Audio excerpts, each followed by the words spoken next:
we're facing a period of deep insecurity, energy insecurity, climate insecurity, and of course jobs insecurity.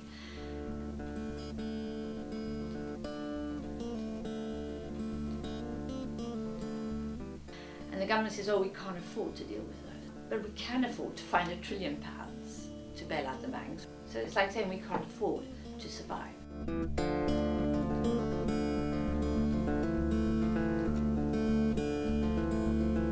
It feels like it's like a knee-jerk reaction to a problem, and it hasn't been well thought out. It's estimated that about 25 billion a year is lost to corporate tax avoidance. Very few people would welcome cuts, and it's not something that anyone wants. There is, broadly speaking, a consensus in government that there is a need for cuts. The question is, what do you cut, and how do you do it in a way that doesn't remove basic services from people?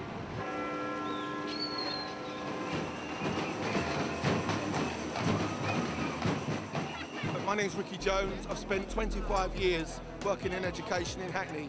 The youth service in Hackney has been slashed. Slashed not in half, but into a quarter. And what does that do? That makes our children end up on the streets.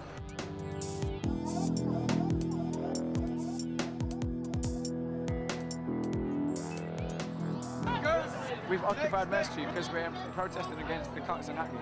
Hackney's one of the poorest boroughs in the country, and they're going to be making cuts, which is ridiculous. Stuff happens in these areas because it's poor. Like, you don't get Stubbins and you don't get Robbins in Muswell Hill or Highgate. Like, cutting youth centres, cutting nurses, cutting schools and places like this is just going to destroy. People are going to have to pay so much more because of the cuts. Like, it doesn't make sense. Looking at the smaller picture, we're seeing lots of false economies. For instance, if a health promotion programme is cut and this leads to people needing more serious health care later on, then that, in a very literal way, is a false economy. If the government then pursues policies that are going to continue to dampen the economy, which is what they're doing by cutting spending and putting more people out on the dole, it makes the situation worse. They may be making cuts, but we're also cutting the amount of money coming into the state at the same time. So that's why it's a false economy. I mean, I agree that, you know, there's a hole and you've got to be financially responsible. Well, I think we're all agreed on that. I think what's interesting about the movement is that people are actually talking about this and engaging and saying, well, actually there is a way forward.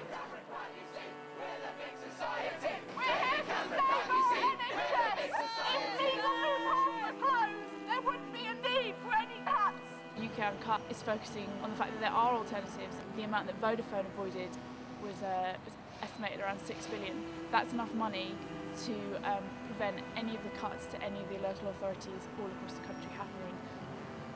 We're calling to the government to crack down on these loopholes and stop letting these big businesses off tax that they should be paying. When the recent tax on bankers' bonuses was introduced and everyone said the bankers are going to leave, they didn't.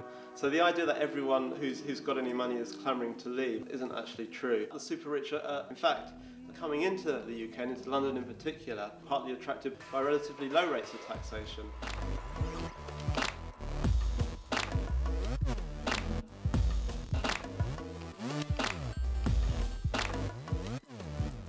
All of the UK Uncut actions have been peaceful, non-violent demonstrations. The idea is that you can upload your own action, say where you're going to be, say what you're going to do, and there's guidance on the website how to set up your own action. There's been one-woman protests that have been largely pensioners. They've been inspired and they've taken it on themselves. That's what's been so inspiring about this whole, you know, for instance, an organisation like UK Uncut. It's in such a positive way, it's not negative. You know, turning a high street bank into a creche or a drama group is brilliant. The Robin Hood tax is as simple and as brilliant as it may appear to you. The suggestion is you place a tiny tax on the speculative banking to the tune of 10 pence every £1,000. If adopted worldwide, it would generate, at a conservative estimate, something in the region of £250 billion every 12 months. In UK terms, it would be 20 billion. We are not a bunch of hippies. This is not some airy-fairy thing. There is a financial structure. Nothing to do with the high street bank. No individual is taxed. This is not charity. Nobody's asking for your money, for anybody's money. This is simply to get a section of the community which is currently untaxed to become valuable. There are lots and lots of people who will tell you that the Robin Hood tax is a sort of pipe dream. No, it's not. The Germans have already budgeted for it next year, as have the French. There will be a transactional tax in both Germany and France, two of the biggest economies in Europe. If anyone tells you that it's too complicated, it's electronic. Tell them to relax, because they won't be doing it. You know, if you say that you're going to put a man on Jupiter, they say, Jesus, will it be on TV? They don't say, well, that's kind of difficult. How's that going to work? There's a lot of corruption out there in this scientific circle. They don't say that. They only reach for those phrases when it comes to, for some mystifying reason, when it comes to trying to help people who are in trouble. There is nothing more complicated about it than that. I heard a Tory MP say on the Environment Committee the other day, Tim Yeo, that not investing in dealing with climate change was a bit like not investing in Spitfires in 1937. In 1945, we had a deficit of 245% of GDP, i.e. 245% of our income. Today our deficit is edging up towards 70% of GDP, a hell of a lot lower than it was in 45. In 45, a Labour government began to build a National Health Service, it backed public housing, it invested in education, it started building a transport sector, and the deficit just fell like this until the 1950s and 60s, when it more or less disappeared and wasn't an issue. And why? Because when you invest in the economy, you get the Bank of England to give you the credit at a very low rate of interest. You invest it in the economy, people get jobs, they start paying taxes back to the government. There are a range of really serious problems facing us at the moment, and if we're clever about it, we can solve them all with one solution, and that is an amazing opportunity. The answer is to find a way of reconciling, of reuniting the market with the environment. If we invest in a new type of economic development, a new kind of type of economic growth, we will create jobs and we'll create ecological stability.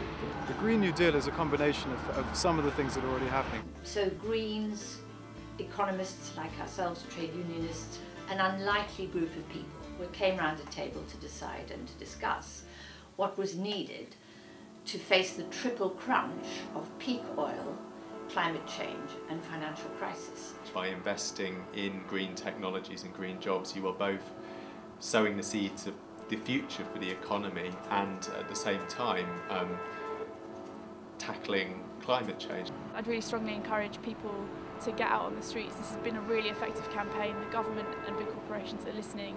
A good example of that is the plan to sell off the forests, which was hugely controversial.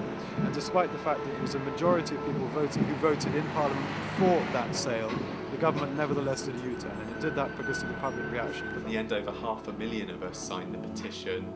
Over 100,000 of us emailed our MPs, we clubbed together to run adverts in the papers and to pay for opinion polls. And together all these things kind of created a real storm, and we shifted the government from a position where they were saying there is no alternative to this, shut up, we're going to do it, whatever you say, to a position where they said, sorry, we've got this wrong and changed the policy.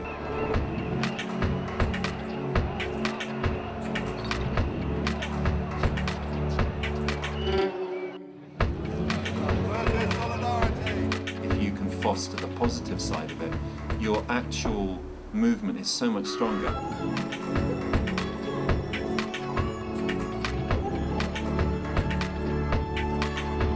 Basically, I'm here, not just for me, but for everyone. We need to make it clear that we want change. If we all come together, if enough of us get involved, we really can stop bad things happening, make good things happen instead. It's achievable, you simply have to do it. If it's complicated, so what? If you don't fight for yourself, you can't expect anyone else to do it for you.